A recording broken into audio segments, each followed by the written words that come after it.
እኔ በጣም ይገርመኛል ይሄ አስመሳይነት ማለት ነው። ለዛውም ስር ሰደድ አስመሳይነት። እውነት አብርሽ የሩታን ዝቅ እንዳደረገው ማንም ዝቅ አላደረገው። በተለይ ደግሞ በእነዚህ በሸለፌታም ወንዶች ማለት ነው።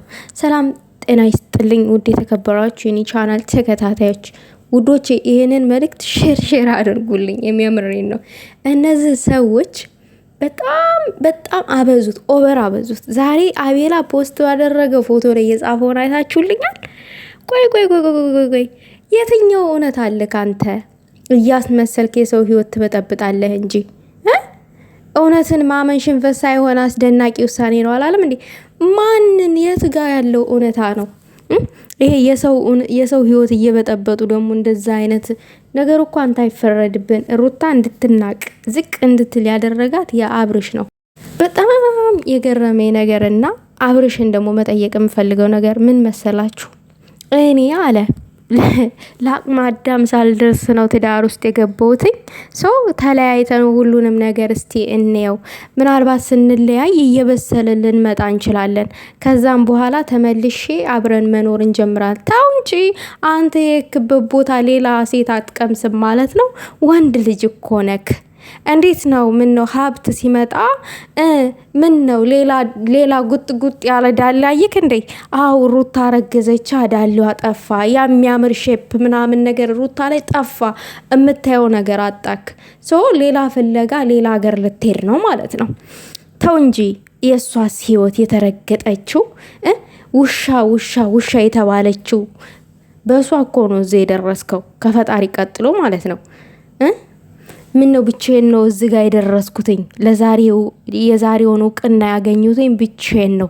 የዛሬውን ሀብት ያገኙት ብቻዬን ሰርቼ ነው። አልክሳ አልበዛም? እንዲበዝልክ እኔ እኮ የሚገርመኝ ደግሞ የነዚህ የሱ ዳይፐሮች ማለት ነው። እነዚህ ወንድ አልጫ መቼ ነው ወንድ የምትሆኑት? አንተ ተንኬሲስ እውነት አላለም እንዴ? የትኛው እውነታ ነው? ውሸታም፣ በውሸት የሰው ትዳር የምትበጠብጥ አብርሽ ደግሞ አንድ ቀን ይቆጭሃል። ምን ነው ሩታ ባጣ ቆይናት እንዴ? አንተ እዛ ሄደ እስከምትመጣ አሁን ከፍታ ትጠብቅሃለች። ሩታ ባጣ ቆይኝ አይደለችም። ልክ አንተ ራስህን ተፈላጊ ነኝ ብለህ እንደምታስበው ሩታም ተፈላጊ ናት። ምን ነው ያንተ ልጅ በሆዷ ስለያዘች ስላረገዘች ማትፈለግ መስሎ ነው እንዴ?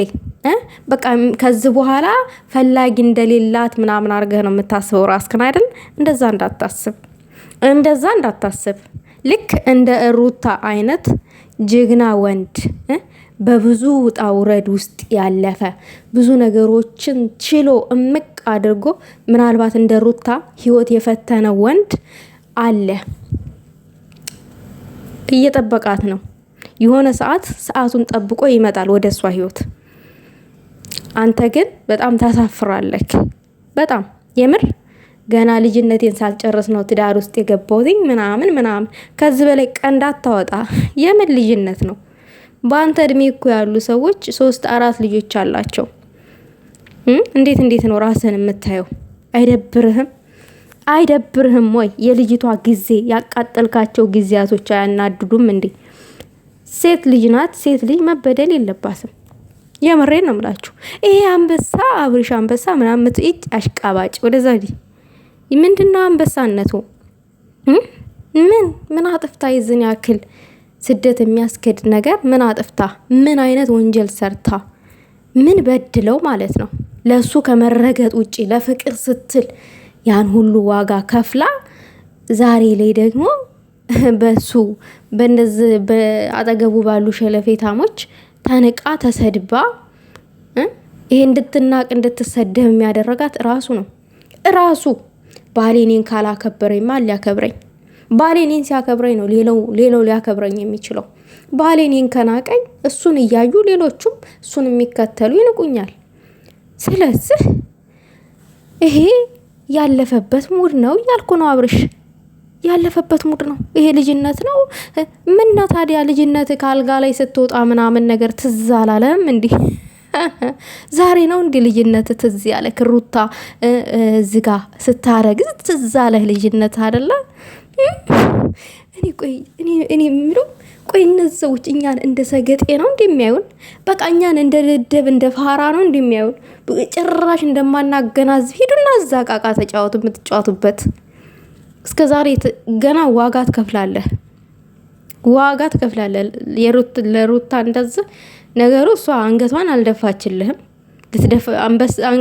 አንገቷን ያልደፋችልህ ጠንካራ ሴት ስለሆነች ነው።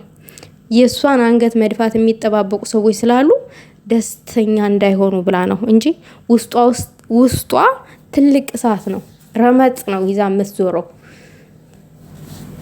በጣም ነው ያዘንኩት። ፈጣሪ ከእንደዛ አይነት ሰው ይጠብቃችሁ ውዶቼ። እግዚአብሔርን ፈጣሪ ከእንደዛ አይነት አስመሳይ ህይወት ይጠብቃችሁ። ዘላቂ የሆነ በቃ የማይቋረጥ የማታ እንጀራ ይስጣችሁ። ደስተኛ ሆናችሁ የምትኖሩበትን ህይወት ፈጣሪ ይስጣችሁ። የምሬን ነው የምላችሁ። የሆነ ሰዓት ደስታን ሰጥቶ የሆነ ሰዓት ደግሞ አዘን ውስጥ ከሚያስገባችሁ ሰው ይሰውራችሁ። እውነቴን ነው የምላችሁ ውዶች። እናንተ ግን ዋጋ ትከፍላላችሁ። አንተ አቤላ ምናምን ዋጋ ትከፍላላችሁ። አስመሳይ ሁላ ማለት ነው። አስመሳይ ናችሁ።